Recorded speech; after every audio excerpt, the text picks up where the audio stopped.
Promise strength.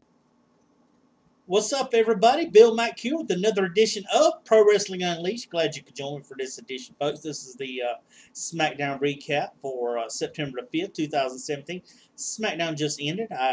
Glad that you could click on this video as I go through and give you the results and what happened on Smackdown, just in case you were unable to catch this show. Try to cram it in just a little bit of time for you, a 2-hour show into under 20 minutes if possible. Thanks. But like I said, thanks for joining me. Let's just get right into the show, which is a very interesting show tonight with Shane and Mac, a lot of things going on in it. So let's get right to the results. We have Corey Graves, of course, it was announced this week that he would be taking the place of JBL as SmackDown announcer, as JBL has decided that he's going to step down. They welcome Corey Graves to the show. We see a backstage with Randy Orton cutting a promo on Nakamura, because you remember tonight the main event will be Randy Orton versus Nakamura. Winner takes on Jinder Mahal for the WWE Championship. He questions if Nakamura is going to be able to rise or if he's going to be able to fall, and then Nakamura comes back and states that he's going to put down the Vipers. So interesting way to start the show off. We see Kevin Owens, basically Ellsworth is getting ready to introduce Carmella to come in, because we're going to have the women's match between Natalya and Carmella, but then KO comes down.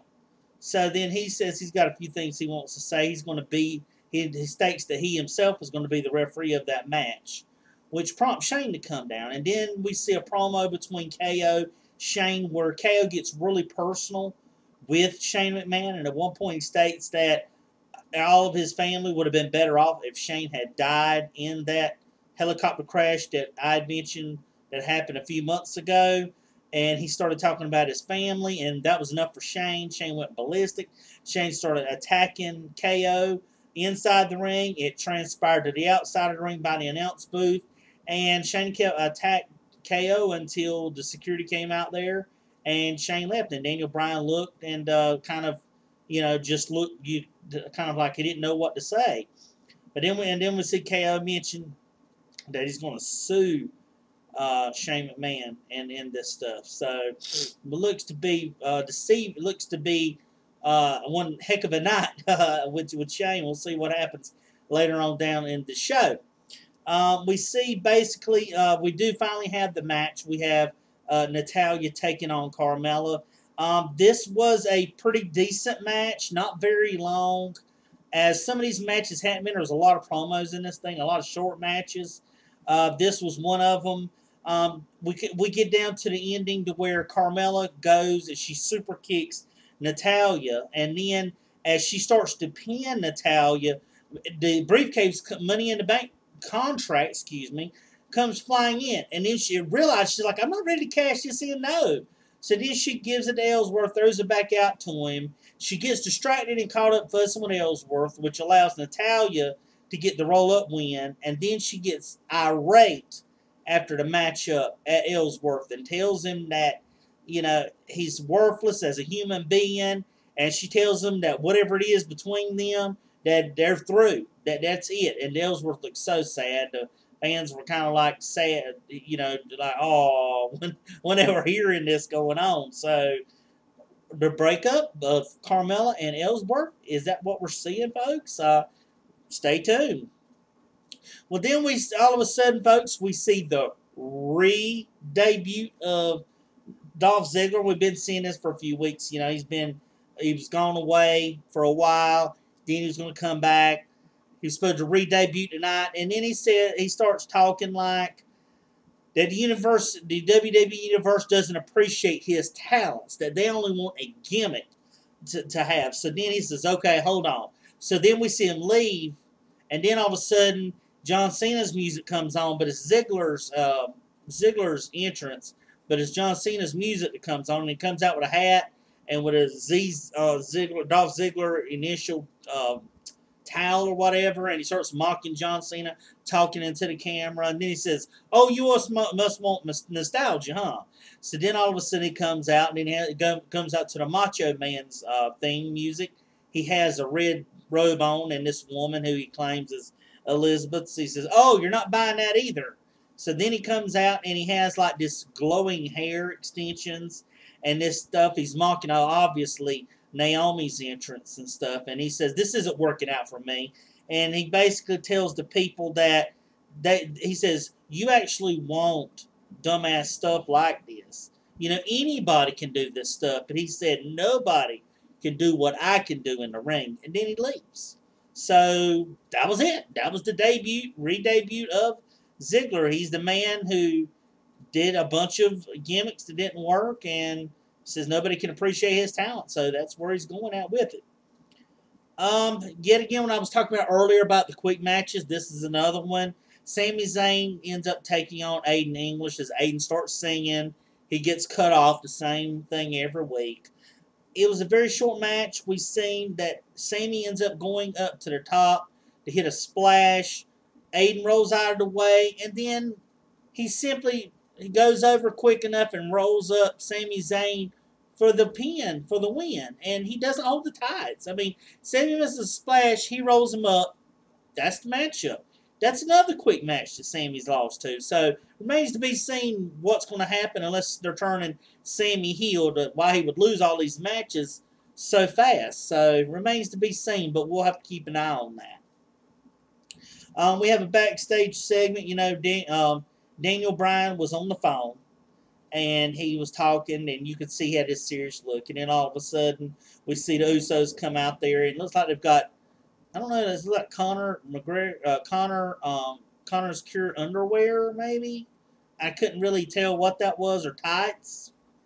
But anyways, Daniel Bryan's like, "Well, I'm glad you're out here. You need someone to make me happy, and young guys usually do." And then the Usos come out there, and the Usos state their stipulation for next week's Smackdown, which will culminate from Sin City, which is Las Vegas. For those of y'all who don't know what Sin City is, it's Las Vegas. So he states that it's going to be a Sin City street fight match. So street fight, which I done told you folks last week in my video that was exactly what was going to happen. It was going to be a street fight. We knew that was going to happen.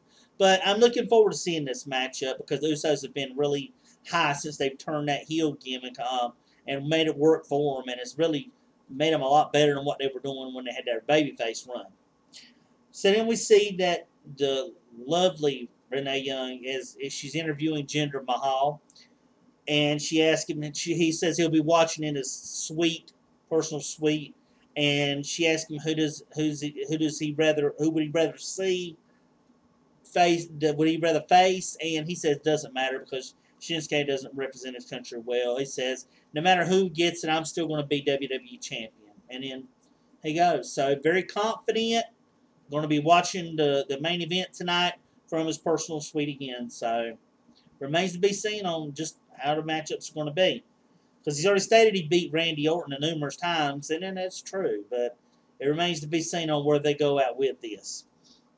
Up next, we have Baron Corbin taking on Ty Dillinger. Now, this feud started last week. Remember, Ty came out there and answered AJ's U.S. title challenge, and Baron got in the way, and then so those two had a match this week. The Perfect 10, Ty Dillinger taking on Baron Corbin. Baron Corbin basically dominated this matchup, which he has with some of his matchups because of his size and his strength. He's been able to dominate in this matchup. We did see Ty try to get a little some offense in, but in the end, AJ Styles was out there, of course, at the announce booth, the announce table, watching this matchup close. But we just saw that no matter what Ty tried, Baron always overcome it. He had to answer for everything, and he basically hits the end of days on Ty Dillinger to get the win, and then he starts because what he did was when the ref was trying to break him up, he hit a cheap shot. He hit Ty in the throat. The referee didn't see it. AJ got upset about that because he was standing up jawing back and forth with Baron while Baron was in the ring. And Baron was jawing back and forth with him, and AJ wasn't happy about Baron taking that cheap shot to get the win or to get the advantage over Ty Dillinger. So we see AJ in the back talking. He runs into Ty and he says, "Look, I don't like the way he's doing things, and I'll tell you what, next week The U.S. Open title challenge will be out, and it's only going to be open for you. And Ty says, phenomenal. They shake hands. He said, let's give them a match that they want. So I look for this to be a good match because I think Ty, I've never seen Ty really wrestle let loose in NXT. But if he's really that good and they let him do it in WWE, hey, it's going to be a good match. I know AJ couldn't put on a great match. So then we look at a glorious look at Bobby Roode and him making his last appearance at NXT after he became a champion, and then now what he's going to do on SmackDown. So nice little package. Plus, I read that he basically did a dark match tonight, so we're not going to we didn't see him on TV since they did this package. Much like Elias over on Raw, he did something before the show. We weren't able to see him other than playing the guitar in the back. We come back, we see Ellsworth, and he's begging Carmella. He's like, look, I'll do whatever you want to do. Just give me another chance. He begs her and begs her to give him another chance. And she says, okay. She says, only this time, from now on, we're going to do things my way. So then she kisses him in the face. Then she turns around and slaps him, and then she walks off. So that remains to be seen on what's going on there. And that brings us down to the #1 contendership match tonight. Shinsuke Nakamura taking on AJ Styles, winner facing Jinder Mahal for the WWE Championship. Randy Orton was pretty much aggressive and dominant in this match. I will say that. I thought that he was booked really strong in this matchup. There was times to where Shinsuke was very elusive. Randy tried to hit an RKO that he slipped out of, that second rope DDT. At one point he slipped out of.